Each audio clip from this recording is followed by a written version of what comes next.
All right, thank you everyone for coming to the growth mindset workshop. So the objectives of today are going to be to learn what a fixed mindset is versus a growth mindset. We're going to be covering unconditional positive regard, or UPR, collaborative proactive solutions, which is CPS, and also the common pitfalls or objections that come with any of these models. So if we take a look at the general mindset, how you view yourself can have a significant impact on the way that you carry yourself. The beliefs you have about yourself determine how your lifestyle plays out, or how your life plays out. And that in turn determines whether you become the person that you want to be. There's no shortcut to success, but the fact that so many people think that there is tells us that a lot of people believe that you've either got it or you don't. This sets people up for failure most of the time because it focuses on the results rather than the process. So what is a fixed mindset? A fixed mindset is believing that your qualities are determined at birth, and your intelligence, personality, and character are things that you were born with.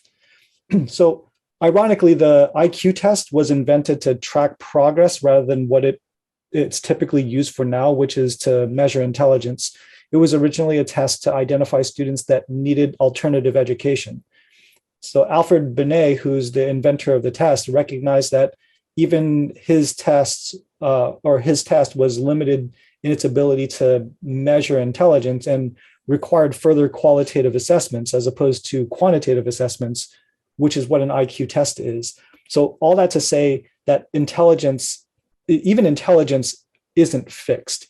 The term EQ has been thrown around a lot recently, and fortunately, it doesn't have the same stigma that IQ does. And we believe that by sitting in circles with these boys, we'll be able to increase their emotional intelligence through the practice of expressing those emotions. So let's consider what a fixed mindset looks like in practice. So if we take a look at somebody that all of us would probably consider a genius, is Mozart, arguably one of the most brilliant composers of all time. He didn't start off writing brilliant music. In fact, it wasn't until almost a decade into writing music that he wrote anything that wasn't imitative. He died at the age of 36, which means he wrote a lot of music in a short period of time. And it takes someone that's willing to grow and learn in order to continue to develop his compositions so that they weren't imitative, they were unique to him. And somebody else that we can take a look at is Beethoven. So Beethoven, if you listen to early Beethoven, it sounds very much like Mozart. It was very imitative because that was what was popular at the time. And if you don't know, Beethoven was born after Mozart, and it wasn't until his Fourth Symphony that we even hear something that is uniquely Beethoven. And so we know him for his Fifth Symphony, but it wasn't until his fourth. So there are three full symphonies that he wrote that were something that was imitative. And so it took him a long time to really develop into something that was unique and grow into his own. And if we look at the rest of his life where he started to go deaf, he had to change the way that he approached composing music. And so that is the ability to change despite what was happening to him. He could have just gave up and said, well, now that I'm deaf, I can't, this is just, I can't do this anymore, right? And so in the fixed mindset, you'll often hear things like, I'm a failure, I'm a loser, I'm an idiot, or everyone's better than me. The fixed mindset often drives people to think that if they aren't good at something right away, then they just weren't born to do it and they'll never be good at it. The coping mechanisms of a fixed mindset often look like, why do I even bother? Or blaming their failures on someone or something else. Like, for example, John McEnroe is a classic case of a fixed mindset. He achieved great things, but he never took ownership of any of his losses. It was always someone else's fault. The cameras were making too much noise. He didn't get enough sleep, or the referee was on somebody else's side, or the weather was bad. So instead of recognizing the room for improvement, he blamed it on something that he had no control over. So what's a growth mindset? So a growth mindset is believing that human qualities such as intelligence and what's relevant for us is emotional intelligence, can be acquired through effort. It's the whole reason we sit in these circles. So another important aspect is failure. Failure is a part of learning. People with a growth mindset often identify with the sentiment that if at first you don't succeed, try again, right? And not only do people with a growth mindset believe that failure is a part of learning, but some don't even see it as failing. So if we take a look at somebody like Christopher Reeve, who was paralyzed from the neck down after he was thrown from a horse, he refused to give up on his rehabilitation efforts. And not only did he regain function in his arms, legs, and torso, he changed the way that neuroscientists think about the way that the nervous system works and its potential to recover from injury. So we're going to do a little exercise. I want you to take a moment to write down a few things that you might have a fixed mindset about. You can either type it on the device that you're on right now, or if you have something to write with, feel free to write it down. And these things tend to be things that you're really good at or you're really bad at. Anything that you believe you're naturally talented at is probably born from a fixed mindset. And anything that you think that you're naturally bad at is born of the same mindset. So I'll give you a few minutes to brainstorm and write a few things down. And I'll give you an example. So for example, I used to think that I was bad at reading. And I also thought that I was naturally gifted at the martial arts. So I'll give you a moment to write a few things down.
All right, so I'll go ahead and open the floor up.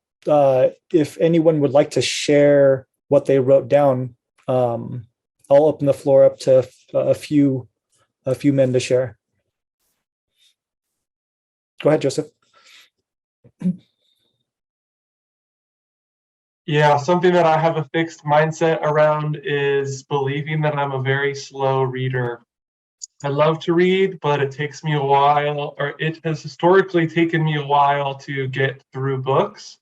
And I attribute that to my speed of reading. Yeah, thank you, Joseph.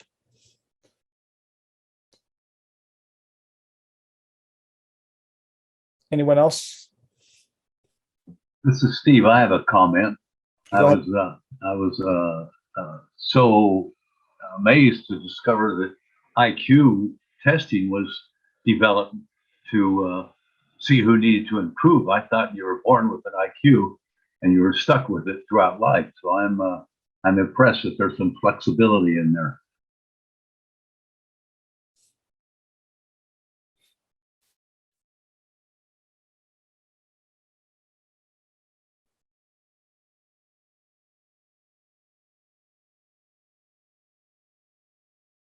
Go ahead, Nick.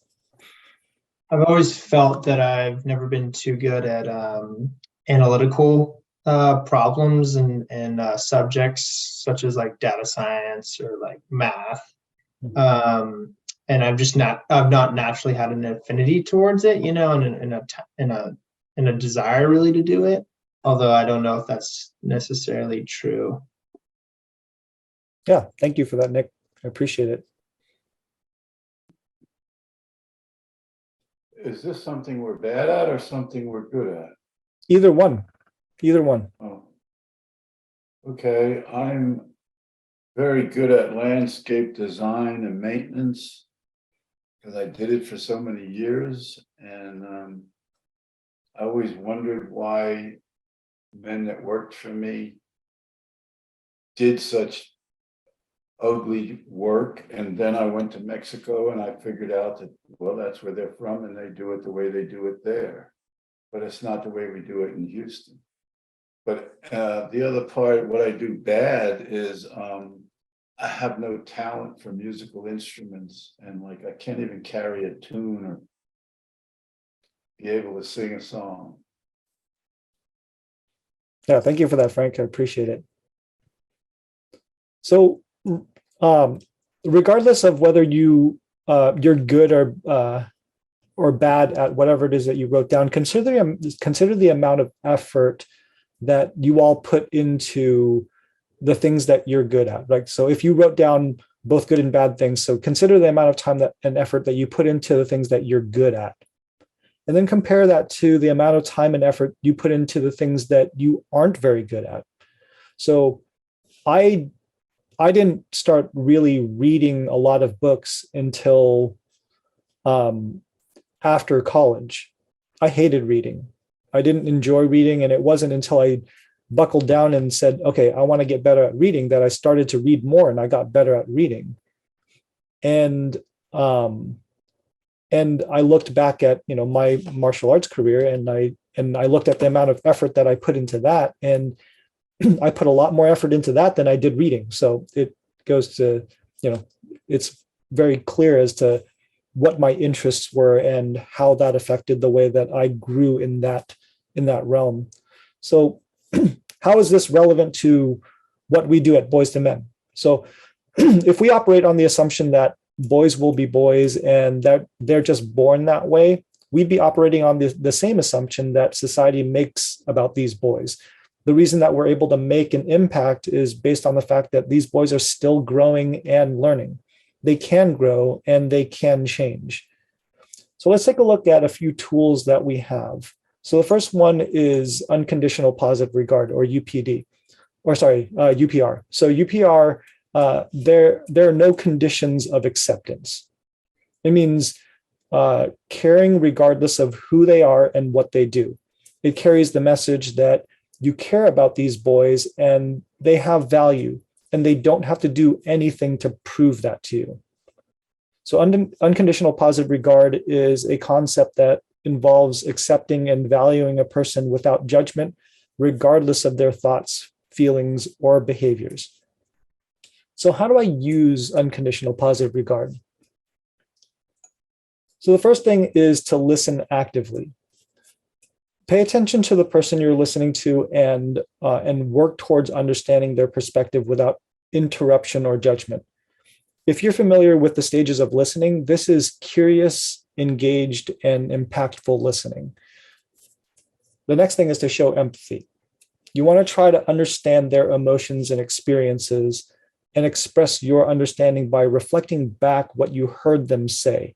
It's important that the meaning and intent are reflected back in a way that they accept rather than what you think they meant. If they don't think you understand what they meant, they won't feel like you've heard them. The next one is avoiding judgment. So we want to avoid making assumptions or criticisms.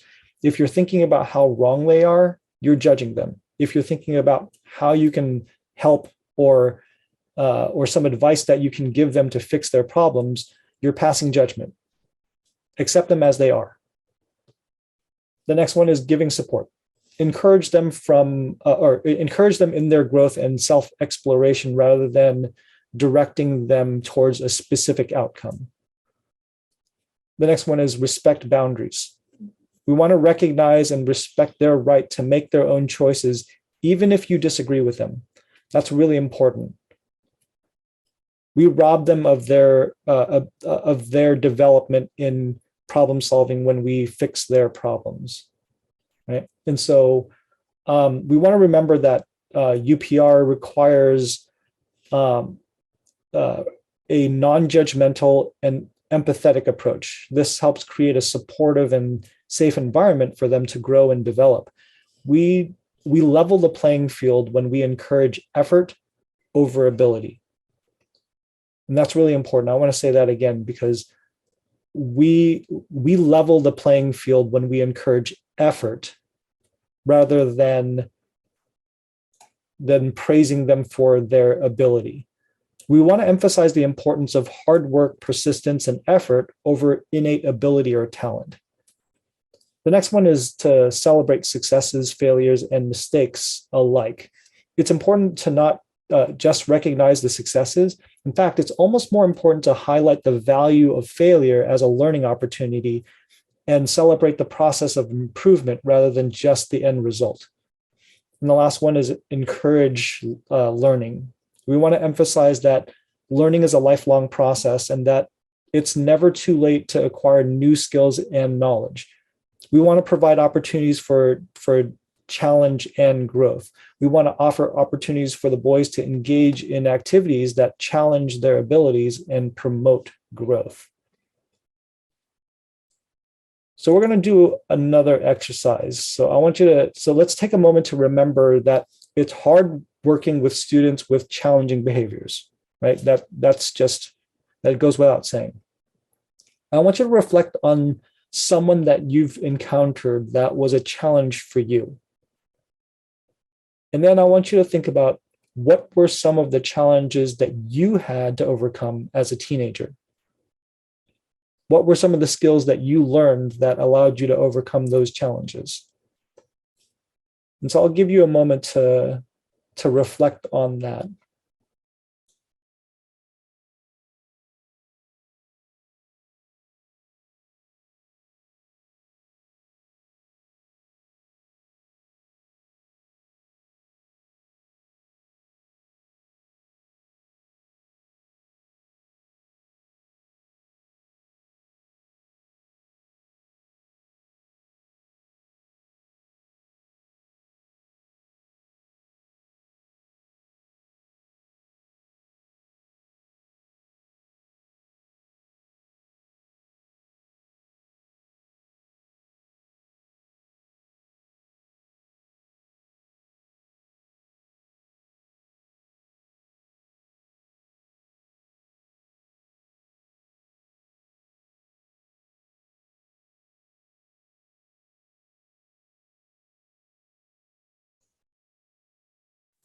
All right, is there anyone that would like to share?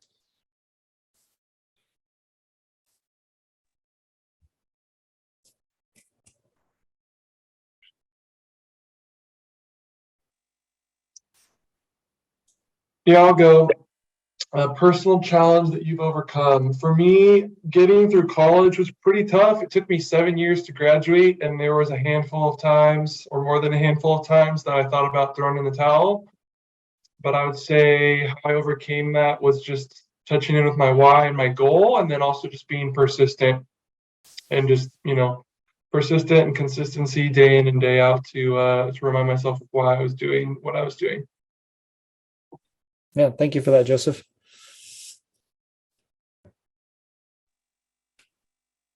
And I can share. Go ahead. So a challenge that I overcame as a teen was learning a new language. When I moved to the U.S., I became very insecure on my ability to communicate with others because of the language barrier. And how I overcame that is just being patient and allowing myself time to immerse myself in the language and really just give myself time and put myself out there when I felt scared or insecure to speak up. Thank you for that, Franco.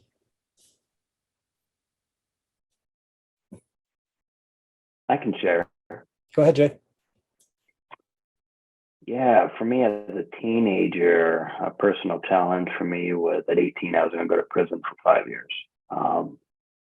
And God, how I overcame that was I had to change everything, and it was that challenge of really at 18, realizing that my friends, anyone I hung out with, like who I hung out with is who I would become, pretty much is like that mantra that got stuck in my head. And I overcame it. I changed everything in my life, to not go to prison, and so, yeah, that was a personal challenge for me.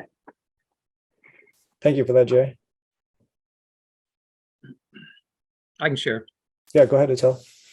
When I was a teenager, I was very shy and call it stoic, not very expressive.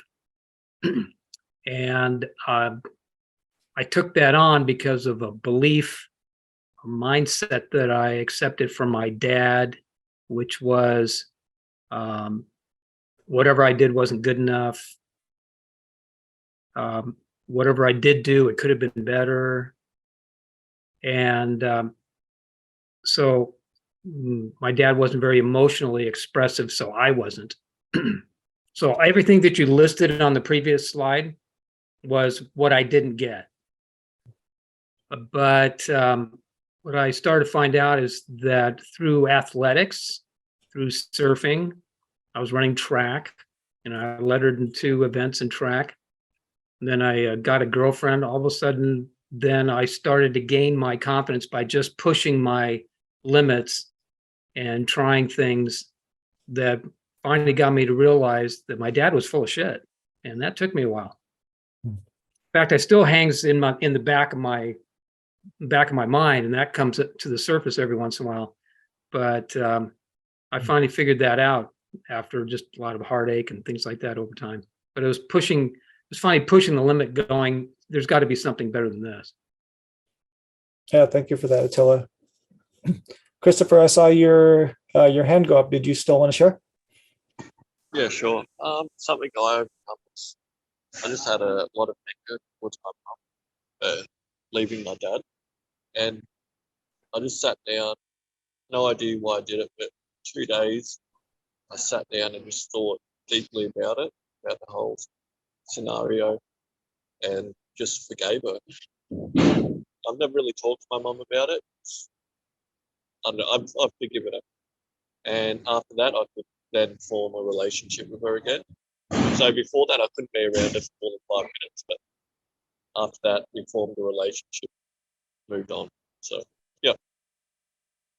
Yeah, thank you for that, Christopher.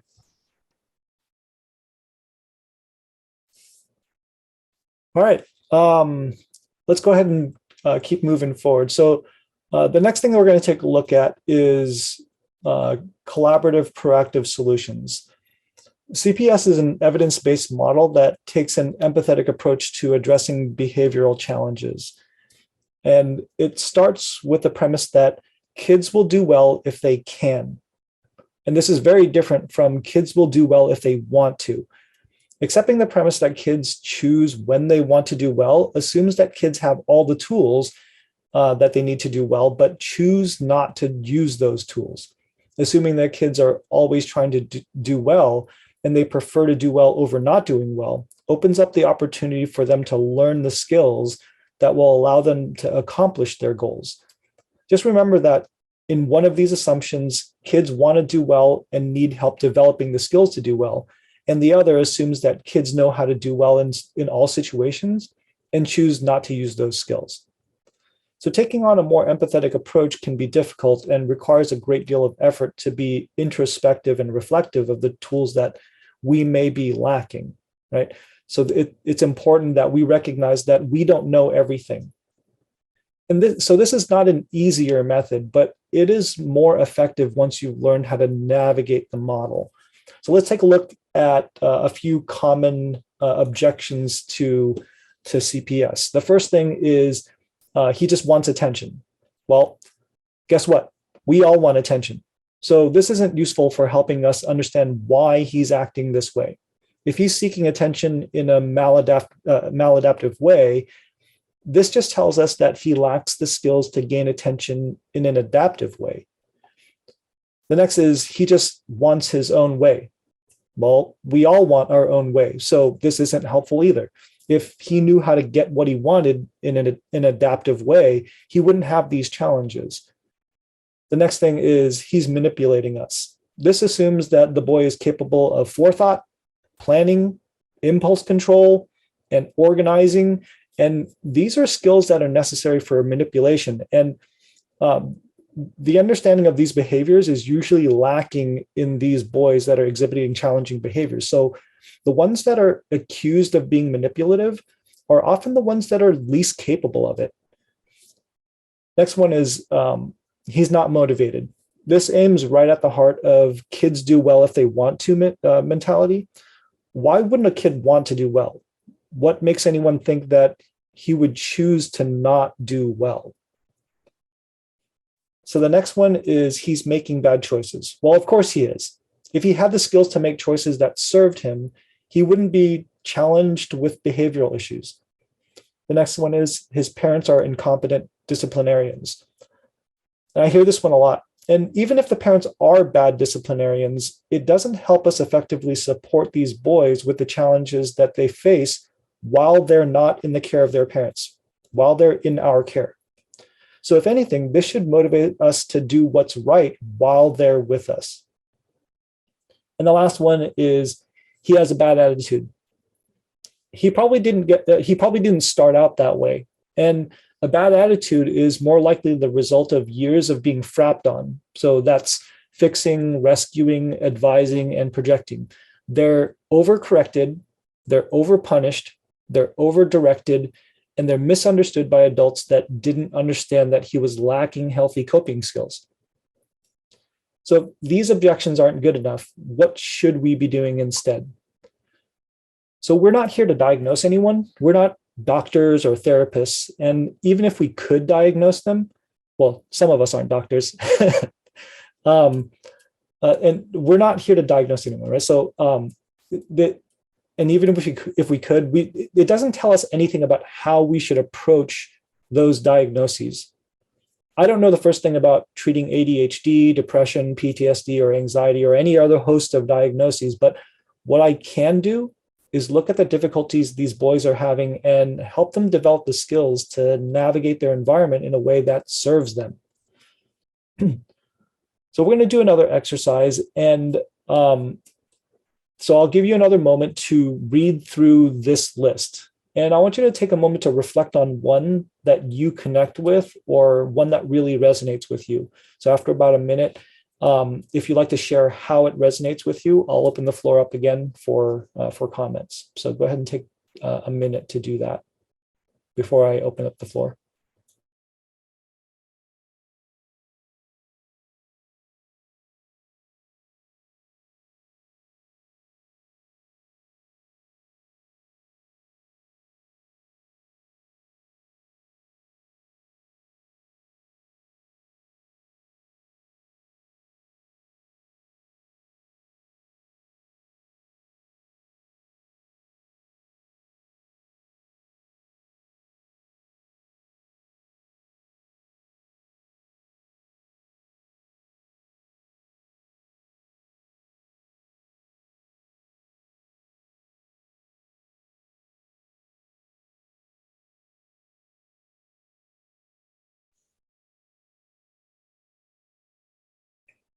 All right.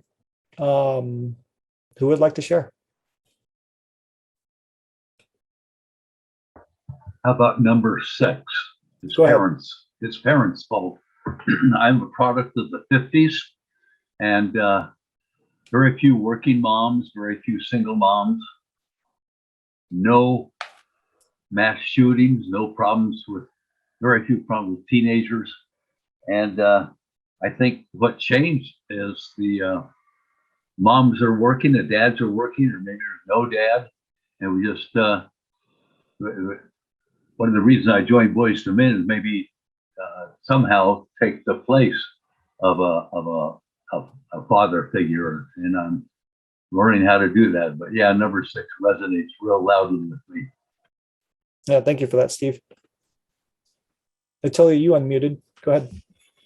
Yeah, I was just going to say number 4 resonates for me because, as an example, one of the boys that I was working with, who was in a continuation school, failing in all of his classes, and asked him the question, have you always failed? He goes, no, I used to have good grades. Really? He goes, yeah, I used to be an AB student. How long ago was that? He goes, about 2 years ago. What happened 2 years ago? My mom died. Well, no wonder it's not that he's not motivated, because he's grieving. He's sad and depressed. No wonder. Yeah. So getting back to the thing that we do at Boys and Men, and that's to get to root cause and shine a light on that and help these boys redefine that so it doesn't hold them back from being who they can become. Thanks, Tom. Attila. Bob, did you want to share?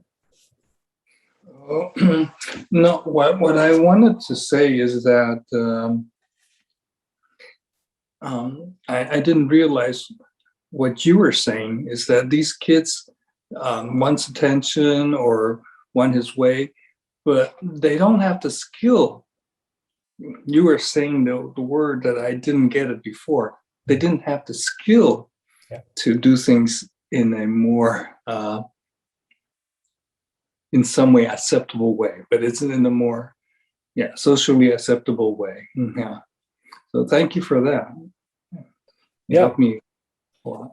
Yeah, thank you, Bob. I really appreciate that. Yeah. So these boys are looking for ways to react or to act in this world that will serve them, right? And they're looking for ways that will serve them, or they're looking for adaptive solutions, but they don't have the skills to do that. Absolutely. Would anyone else like to share? Yeah, can I share, Tom? Yeah, go ahead, Jay. Kind of like what has really hit me is, for me, it's all of them, right? Like I can look at myself and be like, oh, this is all of them at a child when I was a teenager, but it's also all of them when I'm in my shadow behavior, when I'm like in shadow and like I'm triggered and I'm unconscious of it. This is the same behavior I still do. It's more sophisticated, it's more, it's sharper, rather than what, the boys do, but it's just the same. And so I'm processing that too right now of seeing it in front of me. Yeah. Thank you for that. Jay. I really appreciate that. None of us have it all figured out. And I really appreciate you sharing that, because I feel like some of these things we still carry around with us, right? And like I said before, this is not an easier solution. I mean, even we don't have it figured out, and we're all grown men. So if these boys are struggling with it, then it makes sense, because we're still struggling with it.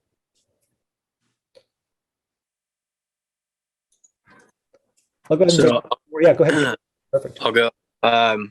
So I grew up like in a fatherless home. So like I didn't know my dad. And for me, it was like I grew up with this, pardon my French, but like a fuck you dad energy, because of the way he's treated me by not being there in my life. And then now, like working on myself, I practice gratitude because of what he's taught me by not being there. So it's been very like in my journey from like I had this resentment for a man I didn't even know just by not being there. And now I'm just grateful for, everything it's taught me so that's where I'm at. Complete. Yeah. Thank you for that, Christian. Yeah. These boys are learning, like I said before, maladaptive behaviors, and a lot of them are learning what not to do, right? I learned a lot about what not to do from my dad. from watching his behaviors. So yeah, thank you for that. We have time for one more if anybody wants to share.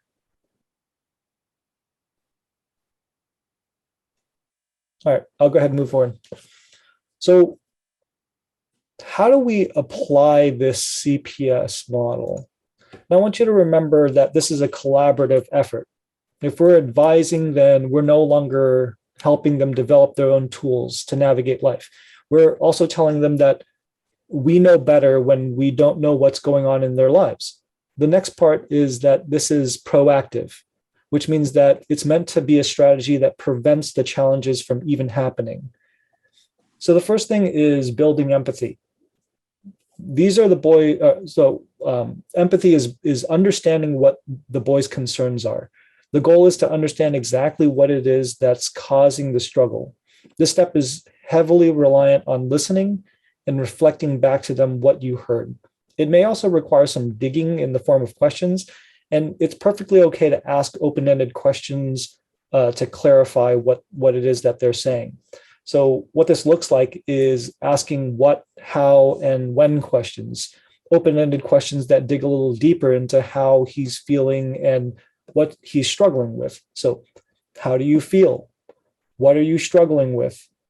I don't understand. So what does that mean? When are you encountering these problems? What's on your mind? I noticed that, and you can fill in whatever is relevant that you're noticing. What's up? You know, you'll sometimes catch them in some inconsistencies, but remember that the goal isn't to catch them in a lie, but rather it's a time to understand. So asking clarifying questions, if you find some inconsistencies, is the way to get closer to that answer. The next step is to define the concern. So this step is to identify what their concerns are. How does this current behavior not serve them? What may happen if they continue to behave the way that they've been behaving? This is an opportunity to explore how their behavior is affecting them and the people around them. So what this might look like is asking them how their current behavior is affecting their ability to achieve their goals. How is this affecting your life? What are you doing to reach your goals? When you make that choice, what is the usual outcome? What is the outcome that you want? How would you like for this to play out? And if they struggle with this step, feel free to share a personal example of a problem that you had and the concern that comes with it. So it might sound like for me, I have an issue with authority, and I still do in many ways. So when someone tells me what to do, my first reaction is to resist that command. The problem is that they may be right, and I might have no good reason to resist that, other than the fact that I don't like to be told what to do. So the concern is that I'm setting myself up to be unreceptive to constructive feedback and support, even from the people that I care, even from people that care about me. And as a result, I don't grow or learn. So part of the step is to get them to recognize a deeper concern that stems from the challenging behavior that they're exhibiting. So other questions you can ask might be, what do you notice about the way you currently approach this challenge and the outcome that you want? How would you react to someone that treated you in that way? And then the last step is the invitation. So we're inviting them to solve the problem. This is where you'll be brainstorming to come up with potential solutions. This should come almost entirely from the boy. Any solutions that we suggest will deprive him of the opportunity to create his own path and to develop durable skills that will help him while you're not there to tell him what you think might be the best for him. At the same time, he may not know what the solution is. So going back to the first part of this method, which is collaboration, we sometimes need to make a suggestion and then give him the opportunity to accept or reject that idea. So this might look something like, what do you think you can do? What do you want to do? What's a solution that you want to try? How would you approach this situation the next time it happens? if he struggles with this step, feel free to share a solution like the last one that you use for one of your struggles that might be similar. I might say something like, I used to think that my teachers were out to get me, but I asked one of them for help one time, and we ended up talking about things that I could try instead of asking a friend for help in the middle of class and disrupting the class and possibly, getting in everybody else's way. And that might not be the solution for you, but that's what I did. Or you can say something like, my parents always got on me about my homework or school, and I hated talking to them about it all the time, but it was mostly because I wasn't doing my homework. And when my grades started to match what I said I was doing in school, they backed off a little bit.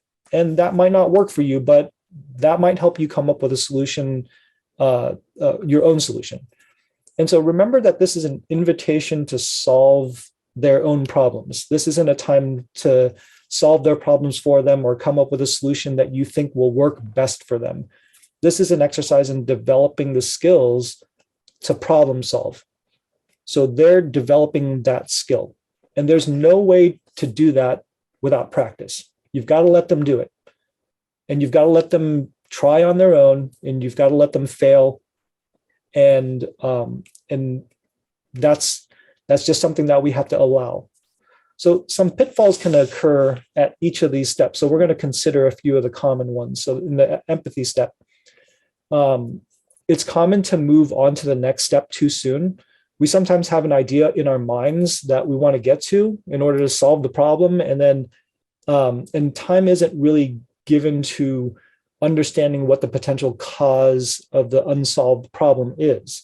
So remember that this is a collaborative process, and that these boys have legitimate concerns that have been left unresolved long enough that there are now challenging behaviors that stem from those problems. So if we don't work to understand what's causing the challenging behavior, we run the risk of solving a problem completely unrelated, and then they run into the same challenging behaviors over and over and over again. So for example, I might notice that one of the boys is tired, and I might ask him, "What's up?" And his response might be something like, "I'm just tired."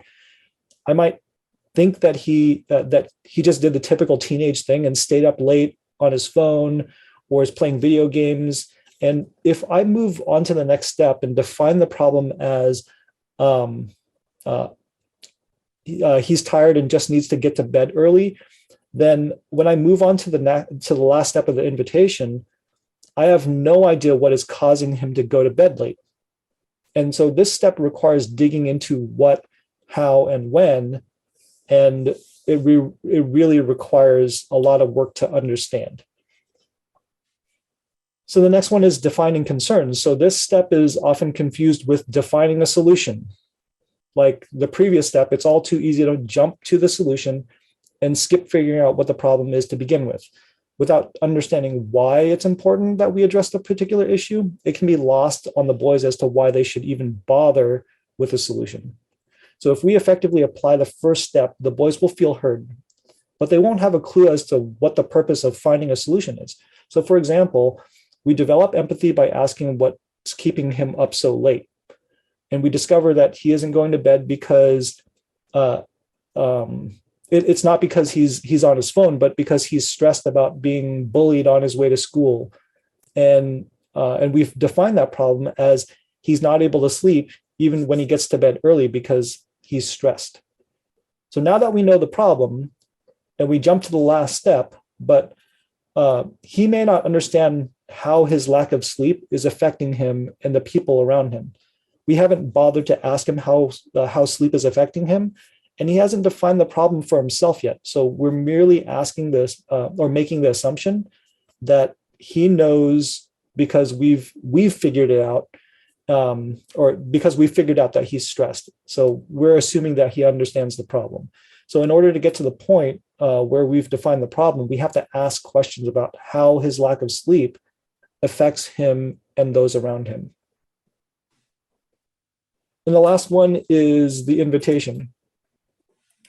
So the common pitfall for this one is to come up with a solution for him by assuming that we know how to solve the problem.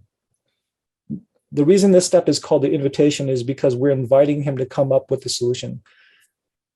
This step is, like every other step, a collaborative effort. He doesn't arrive at a durable solution if we give him advice about what he can do. He'll have felt heard, and he'll know what's causing the challenging behavior, but he won't know how to solve his own problems because we've fixed it for him by coming up with the solutions for him. It's especially ineffective if the solution doesn't work, because he won't know how to come up with a new solution for himself. He has people telling him what to do all the time. So we run the risk of him not even trying the solution because he's being told what to do again.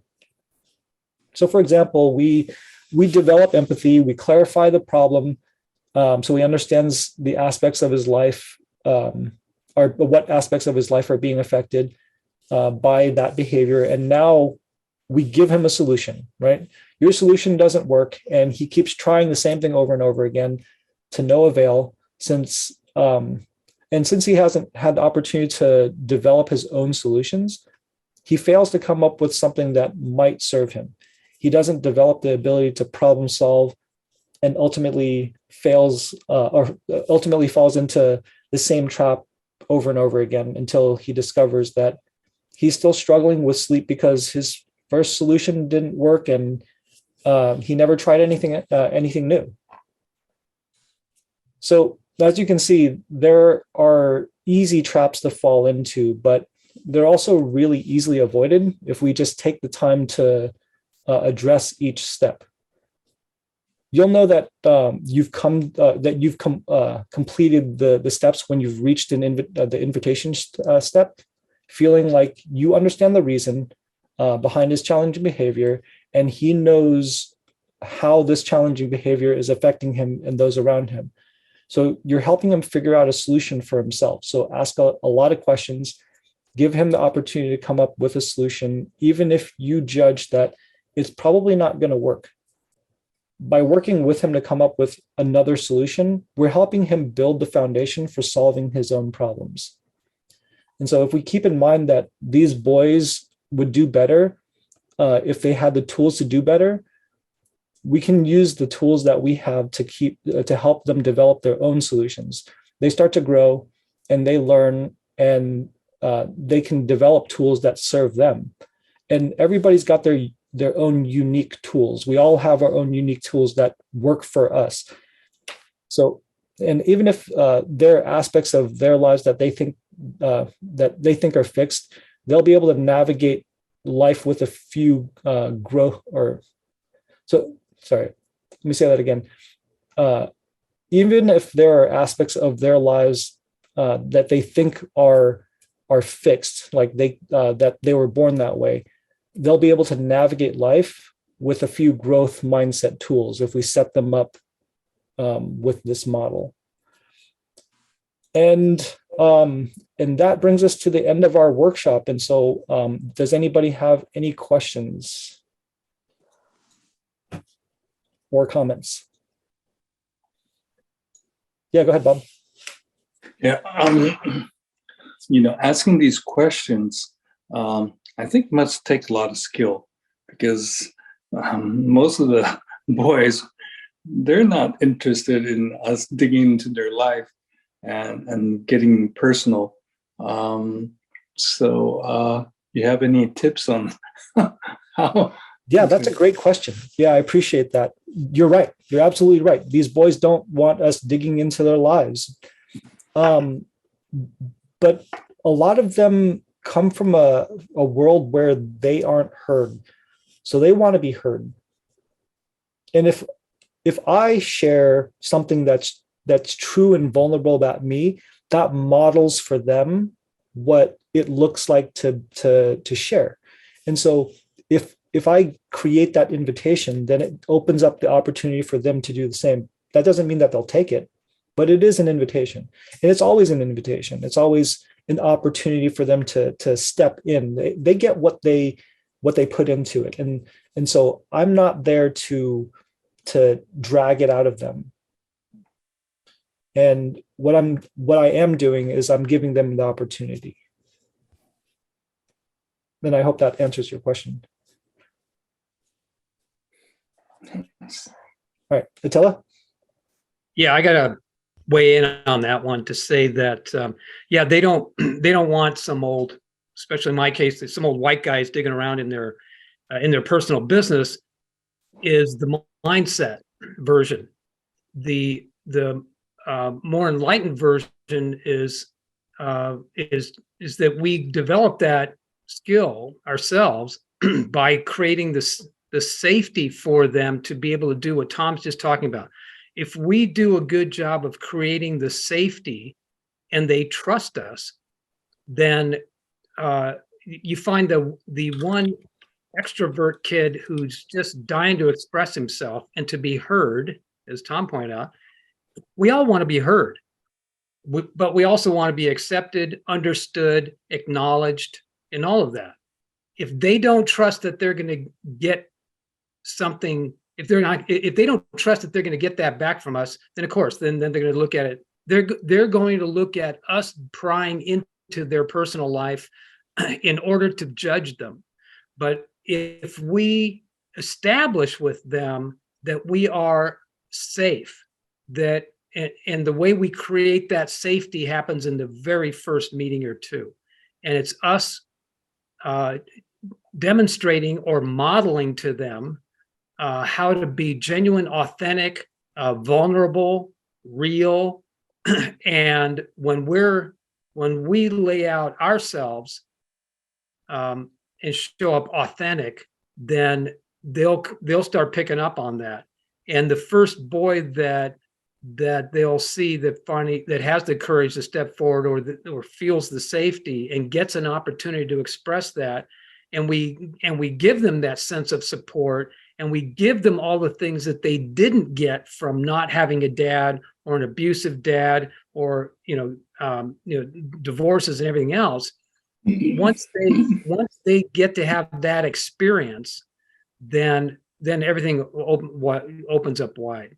But not every kid is ready to divulge themselves.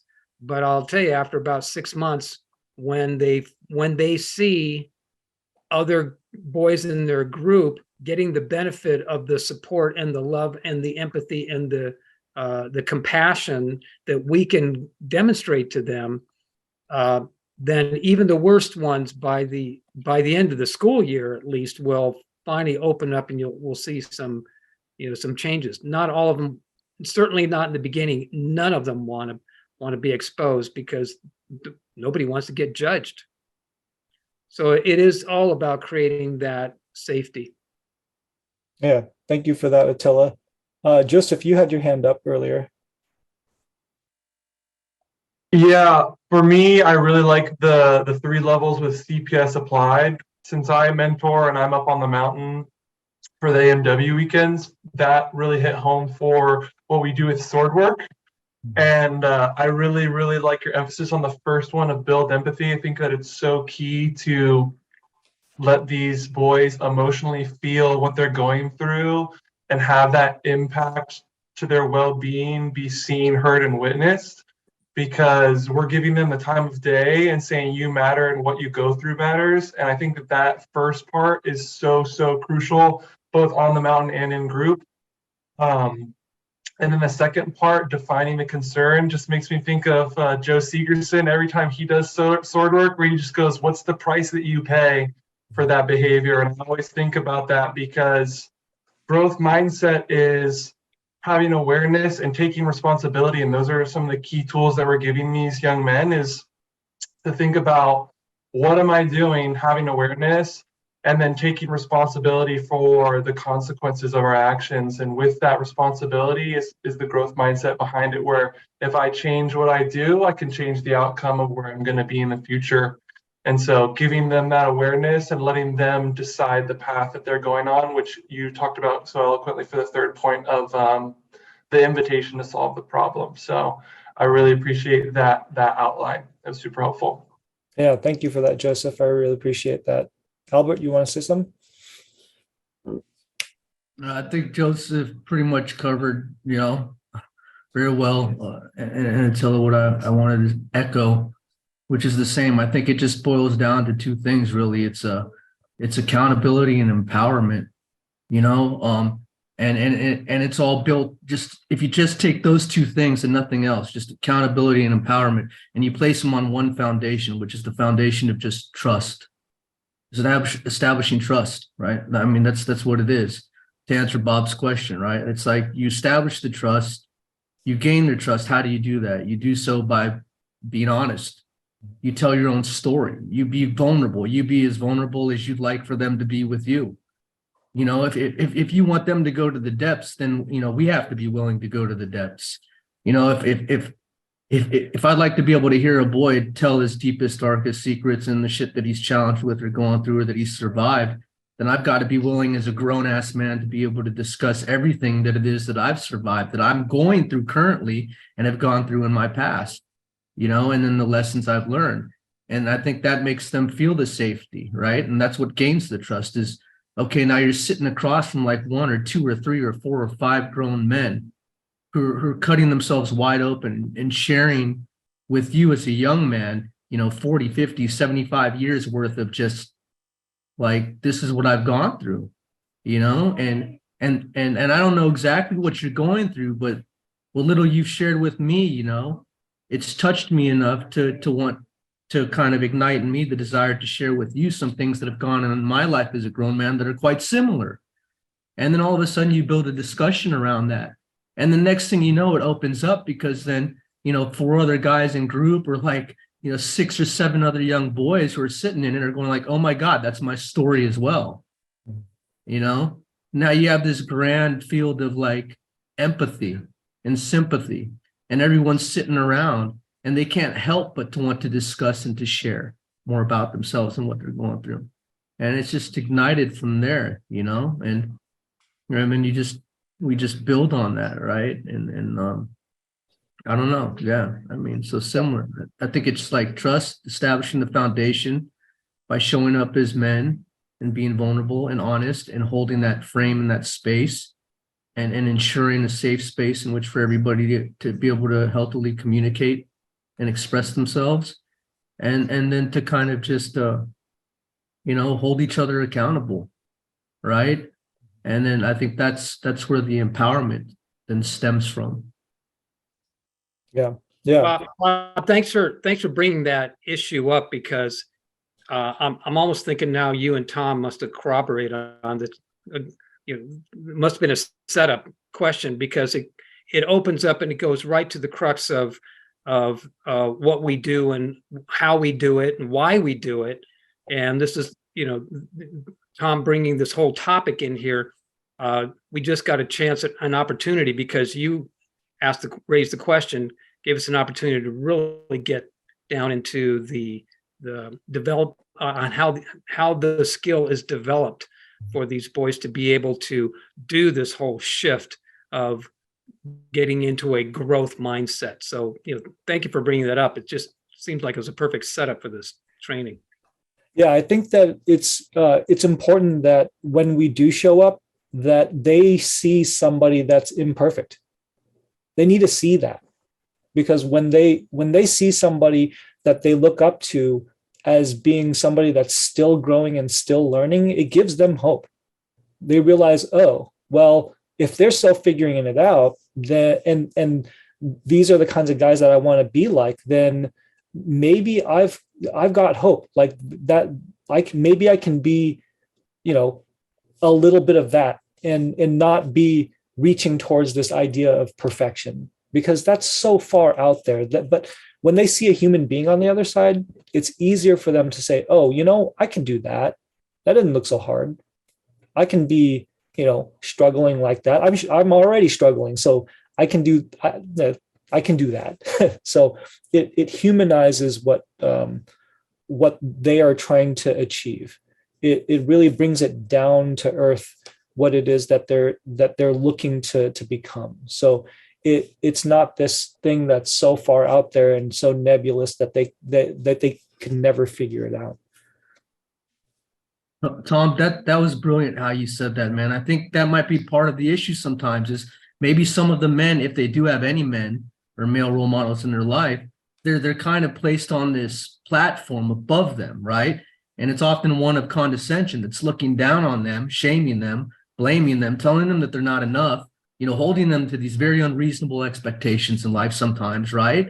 And definitely projecting, right, from a place of like, well, maybe I don't feel as though I'm the man that I could have or should have been in life, and therefore I'm trying to make this son of mine or whoever that man, right? And so it's out of reach, and so it's out of touch, right? And so what we do as mentors and facilitators, approaching it the way that we do, is we come in and we say, we're in touch, we're accessible, we're here with you. In fact, it doesn't matter how old we are or how experienced we may seem to you, young man. But look, man, here's the thousands of ways, as we always say, right, that we've fucked up or screwed up, but we're still figuring it out as men. Yeah. And that's okay that you are too. So like you said, Tom, it's in reach, right? Yeah. I gotta dive in here because this goes to the crux of what makes us different from every other adult that these boys come across. In school, they've got, at home, they've got parents who are parenting. At school, they have teachers who are grading them, judging them. Yeah, that's literally their job, right? That's their job. And we get to do what they can't. The teacher, because even their therapists don't do what we do. When they go to a therapist, and I've been to a therapist, I've never had one tell me, well, first, before we get into your stuff, let me tell you my story. Let me tell you who I am, and let me tell you the 50 ways I fucked things up, and the therapists I had to go to. And oh, by the way, did I tell you that the only reason I got into psychology because I was so fucked up and I was abused as a kid, and I'm really trying to heal myself. I've never heard a therapist say that. Yet when I talk to them on the side, I find that out later. And I got 2 psychotherapists I'm counseling. Yep. And the only counseling I'm doing is just giving them the opportunity to be genuine and authentic, which they can't be. So we are probably the only adults that these boys ever come across who are going to meet them at their level, meet them at a peer level, and I don't want to say love them unconditionally, because that's too ethereal. But in a sense, yeah, we are. Everything Tom pointed out there in his points, we're not judging. We're not doing everything that every other adult does around them. And that's what creates the safety and gives them an opportunity to shine a light on the shadow aspect of them that's limiting them from becoming the man they can be. Mic drop. Thank you for that, Attila. I appreciate Sorry, it. I got juiced up about that because that just goes right to what we do. Yeah, absolutely. Absolutely. I think that we're all in this, for a lot of those kinds of reasons. So, Bob, did you want to share? Yeah, I thank you, Tom and Attila. And I really got it when Albert was talking about you got to go deep. You yourself have to go deep before they will go. Yeah, I got that. Thank you. I really enjoyed this meeting. Thank you very much. Yeah, thank you, Bob. Anyone else have any questions or comments? So if we keep coming into these classes into the circle, will we absorb some of the skill that you and Attila have? It takes time to develop these are dynamic situations, right? There's no one way to approach these. So I guess I realized for myself that if I just keep doing, if I just approach it as me, there's no other way that I can approach that. So if I just accept who I am in this space, then I can show up as me in the most authentic way that I can be. And the skills that I pick up along the way are the skills that I pick up along the way. I could never learn how to, I may never learn how to do these things right. I mean, I'm delivering the workshop to you and you think that, oh, I'm pretty good at this. And I'll tell you right now, I'm not. I'm absolutely not. There are so many men in this space right here in this workshop right now that are a lot better than I am at it. And I'm not worried about that. because we're all in this together. We're all working towards this same goal. And whatever gaps that I have, I trust that the other men in this space are going to fill in those gaps. And at some point, I might fill in some gaps myself.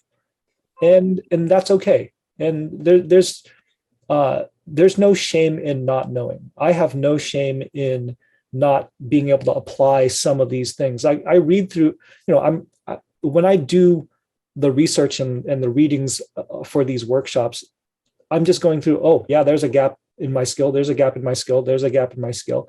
And it helps me figure out, well, what can I grow, right? What can I do to grow? And then recognize, well, I'm still struggling with that. I did the thing like the other day, and I'm going to grow from that. So yes, you will get better at this. And it's just a matter of showing up and keep doing what you're doing, Steve. Just keep being you. The job of any mentor is to accept themselves where they are, know and work and be interested in your own personal evolution and your own growth, and just keep showing up. We always tease about that. 80% of success as a mentor is just showing up. And as long as you show up genuine, authentic, exactly where you are, accepting yourself where you are and telling the truth about yourself, then you can't fail at it. But that's just the basic requirement. And then it's just practice. I mean, how many times, my God, all the mentors in circles, we've tried all kinds of little techniques. Oh, this one didn't work. Okay, let's try this one. All right. Usually it's the squirrely little middle schoolers. How are we going to, wrestle these kids at the ground and make them listen? Oh, we're not. Oh, shit. Okay. Let's start over. Let's try this. Let's try that. So, after years of trying different things, then yeah, there are a couple of things that do work. And that's why we get in these groups to talk about this and see what's the latest thing that we've figured out. But it is dynamic. It does change. And you can't write a manual and say, just read this thing and now you'll be an enlightened mentor master. It doesn't work that way. But yeah. So yeah, if I've learned anything, like if I can narrow it down to one thing that I know for sure that I've learned is just to ask questions. How are you feeling? Like it just boils down to that. And if I have nothing else to ask, that's my default. Yeah, and just care about them. I mean, your authenticity comes out when you really walk in the room there. I really care about these kids. You walk in with that attitude and ask a lot of questions and listen to them. Shit, that's 95% of what we do. Yeah. Well done, Tom. Yeah, thank you, Attila. Thank you, Steve. I hope that helps answer some of your questions. Yes, thank you. All right. Any other comments or questions? Really, really good class. Yeah, thank you. Thank you, Steve. All right, men. Thank you all for coming to this workshop. It means a lot to me.